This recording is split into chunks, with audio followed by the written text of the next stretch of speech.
In the autumn of 1956, the world stood at the brink of a new global war.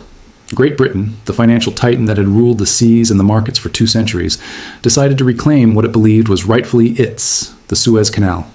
Backed by France and Israel, the British launched a massive military operation against Egypt, sending paratroopers and destroyers into the Mediterranean.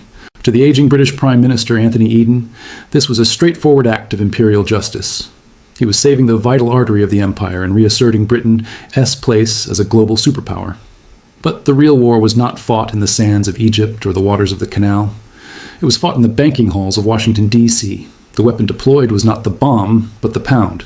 In a move of stunning geopolitical betrayal, the United States, Britain's closest ally, deployed the ultimate financial weapon against them. By threatening to collapse the value of the British currency, the U.S. forced the mighty British Empire to its knees, mandating a humiliating, immediate withdrawal. The Suez Crisis was not a military defeat, it was a financial execution.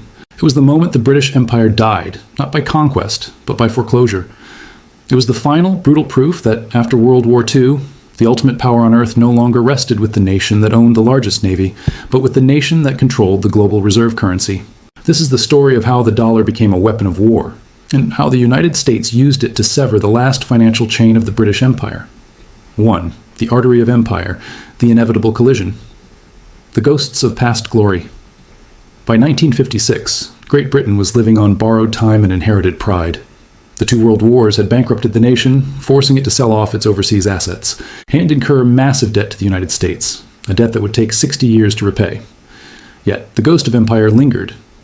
Britain still viewed itself, and expected the world to view it as a first-tier global power, primarily because it controlled the most vital strategic choke point on Earth, the Suez Canal. The Suez Canal, completed in 1869, was more than just a waterway. It was the jugular vein of the British Empire. It drastically shortened the journey between Europe and Britain's remaining territories in India, the Persian Gulf, and Asia. Crucially, by the 1950s, 2/3 of Europe's oil supply flowed through the canal. For Britain, the canal was both a source of immense national pride and a fundamental necessity for economic survival. The canal was technically owned by the Suez Canal Company, a majority of which was owned by British and French shareholders. It was a massive, guaranteed revenue stream that still provided London with a sense of financial control. The challenge from Cairo. The stability of this arrangement was shattered by one man, Gamal Abdel Nasser, the charismatic and fiercely nationalist president of Egypt. Nasser was determined to throw off the last vestiges of European colonial control and assert Egyptian sovereignty over its own land and resources. Nasser planned a monumental project, the construction of the Aswan High Dam on the Nile, a project that promised to revolutionize Egyptian agriculture and industry. He sought funding from the West, including the United States and Britain. However, the U.S. Secretary of State, John Foster Dulles, was wary of Nasser's increasing alignment with the Soviet bloc, particularly his purchase of arms from Czechoslovakia. In July 1956, Dulles delivered a diplomatic slight. He abruptly withdrew the U.S. and British offer to finance the Aswan Dam. Nasser's response was immediate and explosive. On July 26, 1956, he addressed a massive crowd in Alexandria and announced the nationalization of the Suez Canal Company. He declared that the tolls from the canal would now finance the Aswan Dam project. For Britain and France, this was not merely a breach of contract. It was a direct, unforgivable assault on their national prestige and economic lifeline. Prime Minister Aden viewed Nasser as a new Hitler and was determined to crush him militarily. The old playbook of imperial gunboat diplomacy was about to be dusted off. 2. The alliance of nostalgia, guns versus gold, the secret plot. Anthony Eden, humiliated by the nationalization and paranoid about the threat to Britain's oil supply, refused to negotiate. He formed a secret alliance with France and Israel, known as the Sèvres Protocol. The plan was a choreographed deception. Israel would invade the Sinai Peninsula, Egyptian territory. Britain and France would then issue an ultimatum to both sides, demanding that their troops withdraw from the canal zone. When Nasser inevitably refused, Britain and France would use the refusal as a pretext to intervene militarily, seize the canal, and overthrow Nasser. The operation, launched on October 29, 1956, was a swift military success. Israeli forces sliced through the Sinai, and Franco-British forces rapidly neutralized the Egyptian military in the canal zone. The military objective was achieved, but the plot failed politically on 2 fronts, Washington and the global financial market. Eisenhower's fury. The United States, led by President Dwight D. Eisenhower, was furious about the invasion. Eisenhower had 2 core objections that were primarily geopolitical and financial. Geopolitics. The invasion occurred during the height of the Cold War. Eisenhower feared that the blatant display of old-style colonialism would push the entire Arab world directly into the arms of the Soviet Union. Furthermore, the crisis provided a perfect distraction for the Soviets, who used the moment to brutally suppress the Hungarian Revolution without international outcry. Financial supremacy. Crucially, the British action was a direct challenge to the post-war financial order established by the U.S. Eisenhower believed that the U.S. dollar, supported by oil and stable trade, was the key to global stability. Unilateral military action by former colonial powers threatened to fracture this order. Eisenhower was determined to stop the war immediately. He had no intention of deploying U.S. troops, but he possessed a weapon far more potent, the dollar. He gave Eden a simple, unambiguous ultimatum: withdraw immediately or face the consequences. Eden, convinced of his own righteous cause, ignored him. This refusal set the stage for the financial execution of the British Empire. The U.S. was about to prove that a nation's reserve currency was its most formidable weapon. 3. The financial execution. The dollar's ultimatum. The run on the pound. The British economy, though superficially powerful, was still fundamentally weak, constantly vulnerable to a crisis of confidence. The pound sterling was the second most important reserve currency in the world, after the dollar, but its stability was entirely dependent on U.S. goodwill. As the war escalated, global financial markets reacted with terror.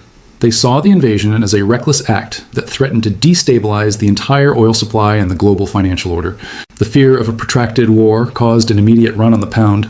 Foreign holders of sterling, particularly those in the sterling area and New York banks, began dumping the currency in exchange for the safety of the U.S. dollar.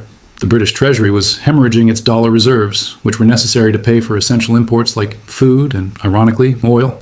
To stem the bleeding, Britain desperately needed an emergency loan, a financial tourniquet, from the International Monetary Fund, IMF. The IMF blockade. The IMF was the very institution established at Bretton Woods to provide short-term liquidity to nations facing temporary balance of payments crises. But the U.S., as the largest shareholder and the issuer of the global reserve currency, held a de facto veto over any major IMF decision. Eisenhower and Treasury Secretary George Humphrey acted swiftly and ruthlessly. They communicated a single, devastating message: the U.S. would block all IMF emergency funding to Britain. Furthermore, the U.S. went a step further. Humphrey let it be known that the U.S. Treasury was prepared to initiate a massive, rapid sale of its own holdings of British government bonds. This action would flood the market, crash the value of the pound, and trigger the complete financial collapse of Great Britain. This was the dollar as a weapon of war. The British government was faced with an immediate choice: continue the war in Egypt, run out of dollar reserves in days, default on all foreign debt, and face national bankruptcy, rationing, and social collapse. Accept the humiliation, withdraw immediately, and beg Washington to allow the IMF loan through. The financial surrender. On November 6, 1956, just one day after British troops landed in the Canal Zone, Anthony Eden was forced to capitulate. He ordered an immediate and complete ceasefire, unconditionally submitting to the U.S. financial demands. France, without the shield of British support, was forced to follow suit. The military operation was stopped mid-victory. The U.S. immediately signaled the IMF, and the necessary dollar loans were granted, stabilizing the pound. The crisis was over, resolved not by military might, but by the cold, brutal power of the U.S. Treasury. 4. The end of empire. Sovereignty is solvency. The final reckoning. The Suez Crisis was the definitive turning point in post-war geopolitics. The political lesson was unambiguous. The U.S. would tolerate no challenge to its financial and strategic control of the free world. For Great Britain, the crisis was the final public execution of its imperial status. Geopolitical collapse. Britain was forced to abandon its primary sphere of influence in the Middle East, leaving a power vacuum that was instantly filled by the United States via the Eisenhower Doctrine, and indirectly the Soviet Union. The control of the vast oil reserves shifted permanently away from London and towards U.S.-aligned interests. Financial humiliation. The world saw that the pound sterling was no longer the reliable store of value it once was. Its vulnerability to a U.S.-orchestrated market maneuver cemented the U.S. dollar as the world's sole undisputed global reserve currency. The power of the pound was over. Suez was not about who had the superior tanks or paratroopers. It was about who owned the currency that settled the oil trade. The cost of complacency. The Suez Crisis provided the ultimate tragic proof of the Channel's central thesis: sovereignty is solvency. Britain believed its military legacy and its historical control of the canal conferred power. It forgot the lesson of its own bankruptcy in 2 world wars. The U.S., by contrast, understood that the post-war world was governed by the rules of the Bretton Woods system and the dollar anchor. The U.S. did not need to launch an invasion. It did not need to fire a shot. It merely needed to leverage its control over the IMF and threaten the liquidation of British debt. The British Empire did not fall. It was foreclosed upon by its own ally. Anthony Eden, the Prime Minister, who had tried to play the role of Winston Churchill, was forced to resign in disgrace weeks later. The era of British military might dictating global events was over. It was replaced by the silent, omnipresent power of American finance. The Suez Crisis demonstrated that in the modern era, the true centers of power are not palaces or battlefields, but the Federal Reserve, the IMF, and the U.S. Treasury. They hold the ultimate financial weapon, the one that can win a war not by destroying the enemy's resources, but by withholding the money necessary for their survival. I'm John, and this is the Cinematic History Tales channel. Subscribe now to stay ahead of the curve, because when the history books are written, you'll want to be among the few who understood that the Suez Crisis was the day the dollar declared itself the world's most powerful weapon.